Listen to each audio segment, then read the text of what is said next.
Liverpool are down but not out in title race as Klopp optimism shines through. The godfather of Liverpool, Bill Shankly, and his famous boot room may have long gone, title-winning bosses Bob Paisley and Joe Fagan too. What they'd make of Jurgen Klopp's astonishing charge to glory this season is anyone's guess. But they'd know for sure Klopp is shaping the future exactly as they did in the club's glorious past. Anfield saw Liverpool's quadruple bid badly dented by a Tottenham team belligerently refusing to be lambs to the slaughter. Son Heung-min's second-half goal was a dagger to Liverpool's hearts and must have had Pep Guardiola dancing around his TV. But Luis Diaz breathed life into the stadium with an equaliser that produced a roar surely heard in Manchester. That triggered a monumental effort by Liverpool to somehow conjure a winner on a night when big guns like newly crowned Football Writers' Footballer of the Year Mohamed Salah and Sadio Mane just couldn't find a killer touch. It's not over of course, but for now target treble seems a more realistic end to an amazing season.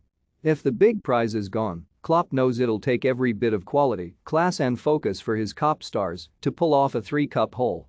The biggest ingredient of all having got this far will be Lady Luck.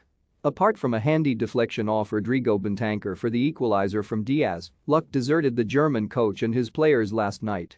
Tottenham had a hand in that, of course, with a courageous display to surely bury their infamous Spursy tag once and for all, with a show of ballsy guts and determination.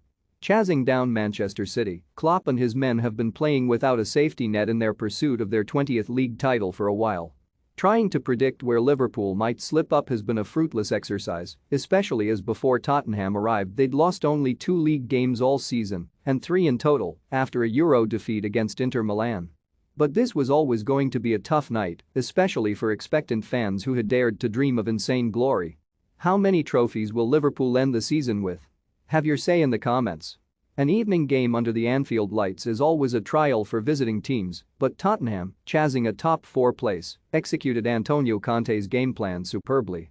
Liverpool owned possession and created some half chances. But Spurs carried a big threat on the break, and Anfield held its breath when Son looked in on goal before Trent Alexander-Arnold closed the door.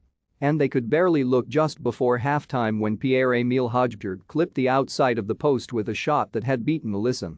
It was hardly a shock for Tottenham to be party poopers as they chased their own top 4 finish. Spurs have beaten Manchester City twice in the league this season and drew with Liverpool on their own patch. Son's goal would have crushed lesser teams, but not Liverpool. And if this modern-day Anfield machine do bag a treble, it'll be a feat which would surely make this Liverpool side maybe the finest the club has ever seen.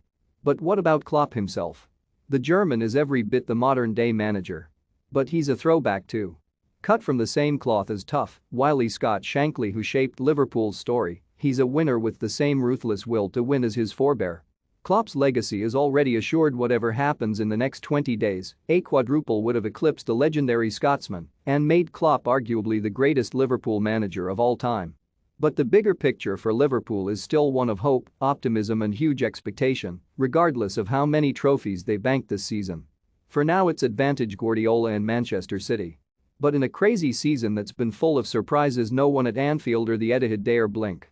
Over to you, Pep.